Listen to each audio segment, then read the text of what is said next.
Good morning, good morning. How you guys doing? Welcome, welcome. Nice to have you guys back with me. November 20th, 2025. Here's the headlines. Here's what's important this morning in the markets. We got a bunch of headlines to go through and some trending tickers. Obviously, Nvidia is going to be a big one. Okay, they came out with earnings yesterday, and I think it's important to go through that chart and show you what's going on with price. Um, we'll start by looking at the biggest headline, which I guess is Nvidia. Stock jumps as off the chart sales ease AI fears. All right, so interesting one. Let's take a look at that, shall we? All right. So first of all, I did a video on the S&P 500, so you should be well aware that we've got this situation going on here on the daily time frame. We got that supply area that's been contacted. So short-term move to the downside is expected, but not a for sure thing. Okay, we need that supply to be taken out for there to be more upside. So I will be watching that going forward. Okay, so let's go over to Nvidia. Now, if you watch the video that I did recently on NVIDIA, you would know that the situation that we're currently in is being dictated by this daily time frame. Okay, we have a institutional demand zone here, and as I mentioned before, we have an institutional supply zone right here. Okay, and as you can see, this here is showing us where price is pre-market. All right. So yes, did we get a rally up in price? Yes. Is it anything to be really excited about? Not really, because price is sitting inside our supply zone that we have. Okay, the one that we have drawn out. And why is that important? Well, because this is institutional selling. All right, that took place short term to get price down here. Price rallied back up into it and it dropped. We're in a range, and when price is in a range, what typically happens is price rallies to supply, to demand, to supply, and back and forth until one of them breaks out. So I wouldn't be particularly excited about this gap up unless this area got taken out, because as it stands, this supply can hold and price can drop because we are gapping up inside supply. So what do you think a lot of people are going to be doing with this news? They're going to be buying the market, right? The second the market opens up, they are likely going to be buying the market. And so we have the S&P 500 inside a short-term supply zone because it's the daily chart, and we have Nvidia inside a short-term supply zone because it's the daily chart. So, there's a very good chance that when the market opens at 9:30, we see a push to the downside. And, a lot of retail traders are going to come in. They're going to be buying. Next, institutions are selling because we're inside a sell zone. This can really fuel a move to the downside from this area. So I wouldn't be a buyer or a seller at this point, just to be very clear. If I wanted to trade NVIDIA, I would strictly be watching for this area of supply to be taken out, new institutional demand zones to come into play, and then I would trade those institutional demand zones. So for me, I'm staying well clear of this chart. Okay. So that's Nvidia. The one disappointment in Nvidia's blockbuster report. I haven't read that article, so I don't know what they are talking about. Insiders are dip buying their own stock at fastest rate since May. How Musk's 2008 pay package could erase years of Tesla profit. Okay, so a lot of Tesla in the news, I see. So let's take a look at that.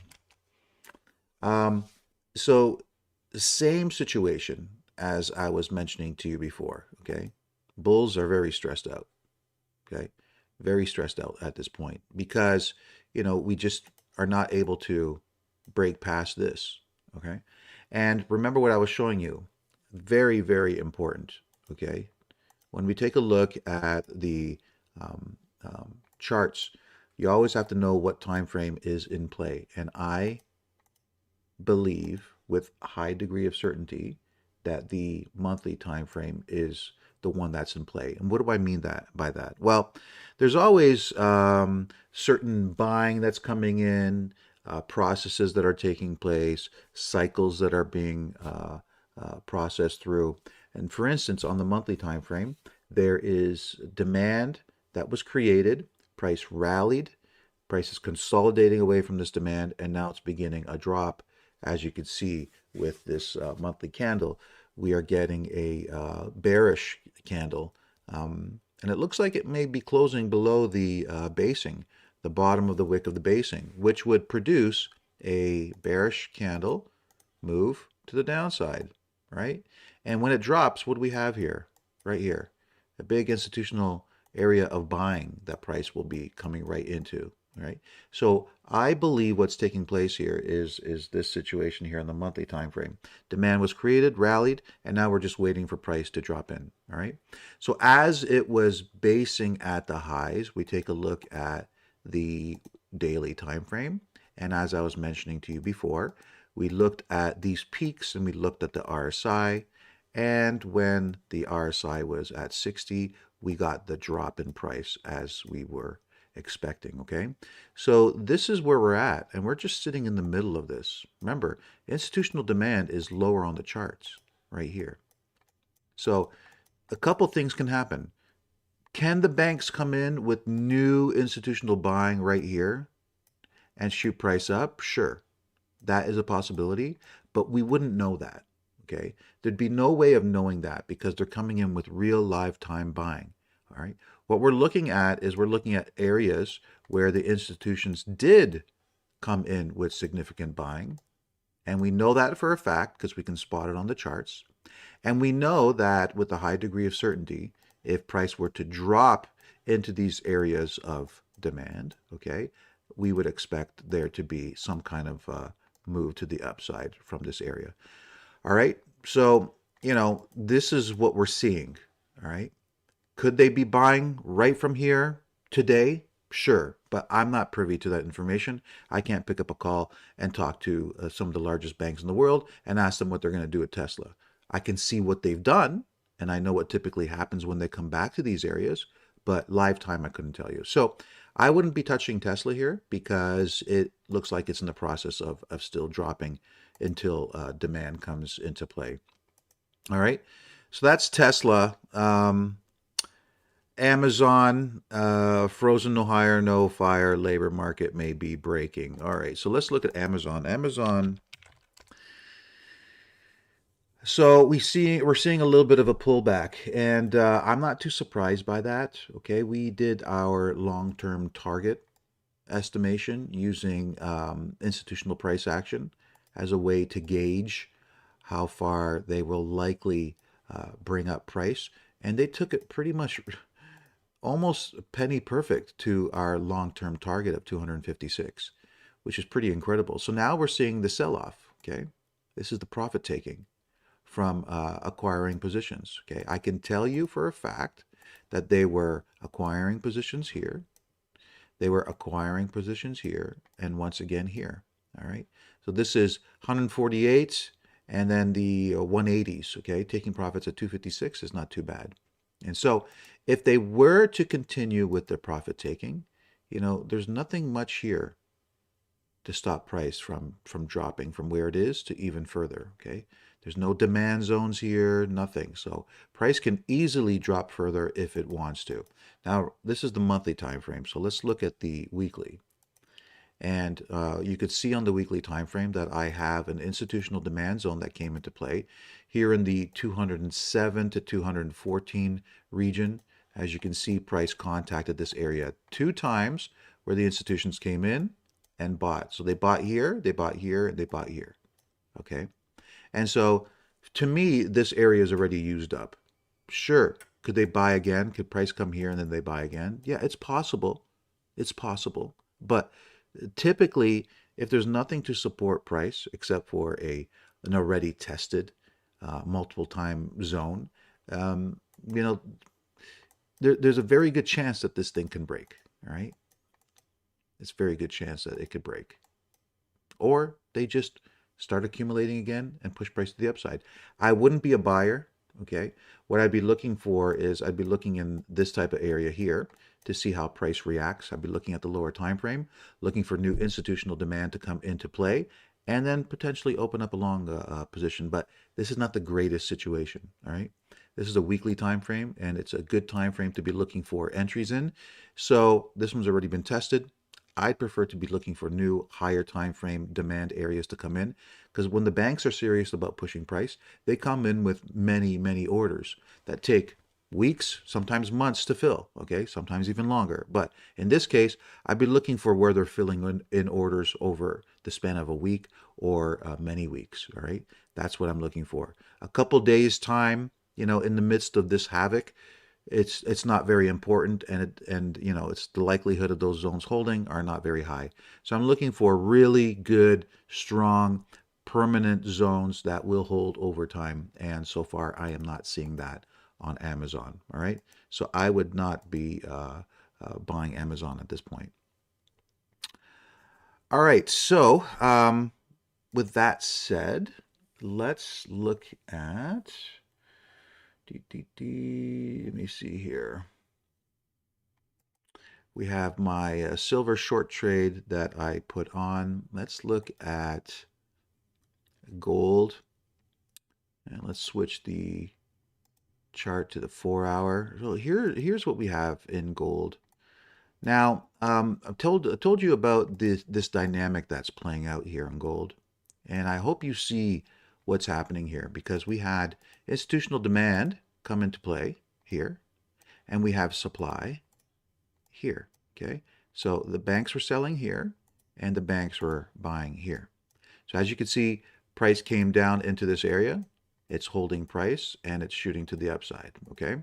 And so typically what happens is price will move until the opposing supply is contacted, but not all the time. Right now, I believe we're in the process of watching the banks profit take from their long positions. Now, we just got the first batch of CFTC data yesterday, which is big, okay? I released the schedule on the Telegram channel, so take a look at that. They're going to be slowly, incrementally releasing the data on many days. It's going to be about 2 days per week that they're going to be releasing the data, okay, in sequential order.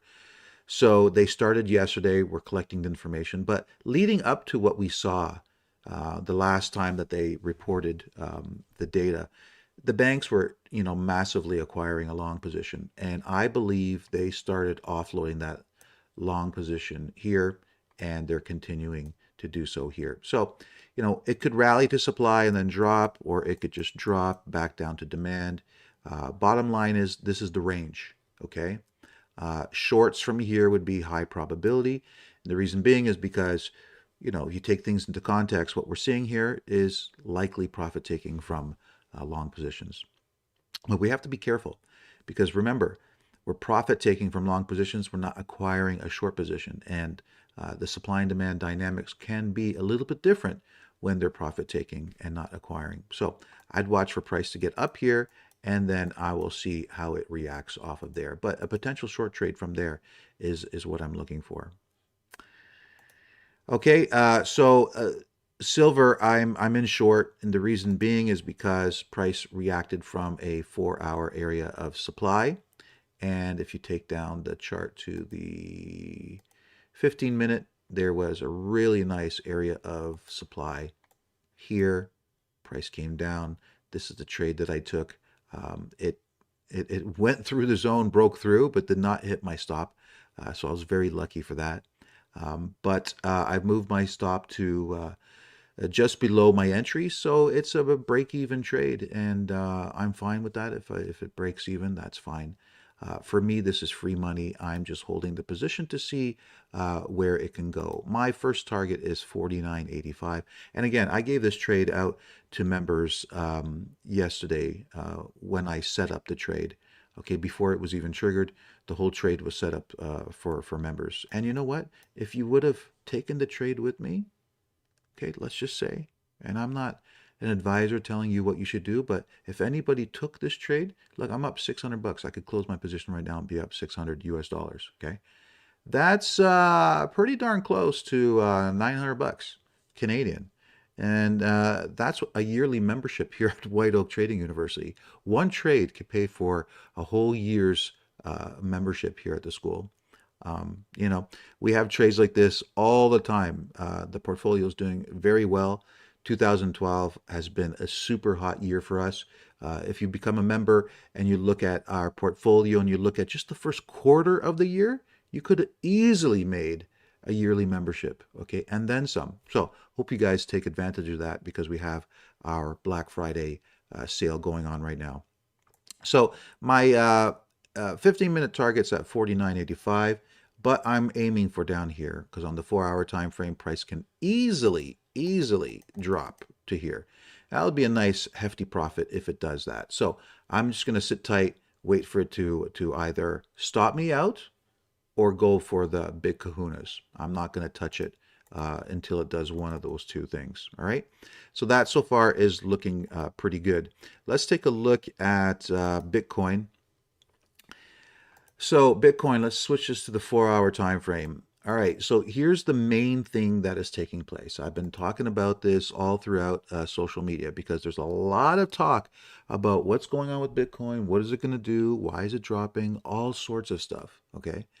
And it's really funny when you hear people saying how bearish Bitcoin is, and you know, this is not bearish at all, not in the least, okay? We're looking at a monthly time frame, okay? And this represents long-term trading, right? Long-term buying, long-term selling. And what do we have? Long-term demand zone that was created here, right? Price rallied, stopped rallying, it dropped, and look what we're contacting right now. This is a massive institutional buying zone, okay? Most people have no clue what's happening right now. No clue. I make some posts on X and I said, you know, big institutional buying is taking place right now. And they're like scouring different websites to see, you know, if there's institutional buying. You know, they're looking for the data. They're looking for, you know, they're looking for the website that's going to show the data that certain banks are buying. They're like, I can't find it. I don't see any articles saying that they're buying right now. No, you're not going to find that. You need to be able to spot that on the chart because nobody's going to give you that information. Nobody wants you to know that, all right? You have to find that for yourself, and this is what we do here with the Sherlock analysis, okay? That's why my friends here, I always have them up on my chart because they are a reminder for me of what it is that we do here, okay? We got Sherlock Holmes on the right, we got Watson on the left, right? Watson likes to be very analytical, collect the data, and think it through. This is the data. This is what we're seeing.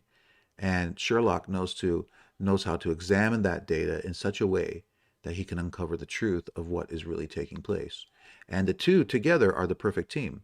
And if you can incorporate that mentality, that way of thinking, with collecting data, finding the institutional buying and selling areas, and thinking logically through the situation, you will be able to figure out what is about to happen before anybody else even sees what happens. And so we're contacting monthly demand right now, which is a very good sign, which to me signifies that we can over time get a very big move to the upside.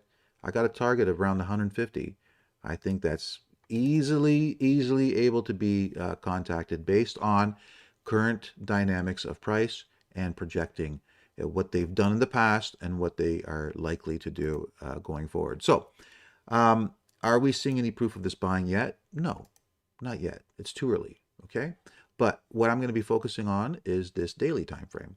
And if you take a look at what's happening here, look at this drop down into the institutional demand zone. RSI is very weak. If there's going to be a momentum shift here, first of all, we need to look at the RSI because that gives us one of the earliest indication that this momentum is going to shift. Okay, because at the end of the day, what we're looking for is we're looking for price to do something like this. Okay, right now, as you can see, it is bearish. And what we wanted to do is turn into something neutral.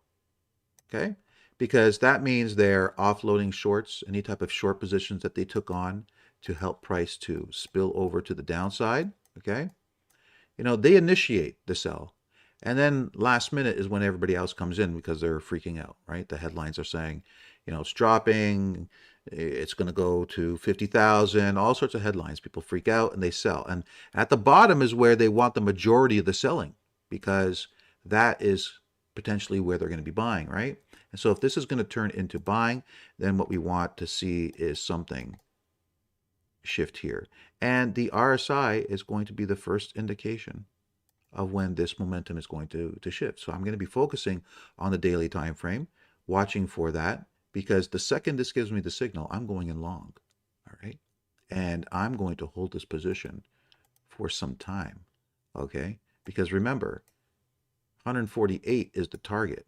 If you could find a sniper entry on the daily time frame, you know, we could find an entry as small as that. Really, that's very doable. You know, we're looking at an 11, 10 to 1 risk to reward, you know, something huge, something huge. And if I see big institutional buying coming in on like the weekly time frame or the monthly time frame, then I'll stay in the trade and I'll add to it when price comes down into those new zones. But something big is going to happen here. And I'm watching to see what that thing is going to be, okay? So with that said, let's look at one more chart.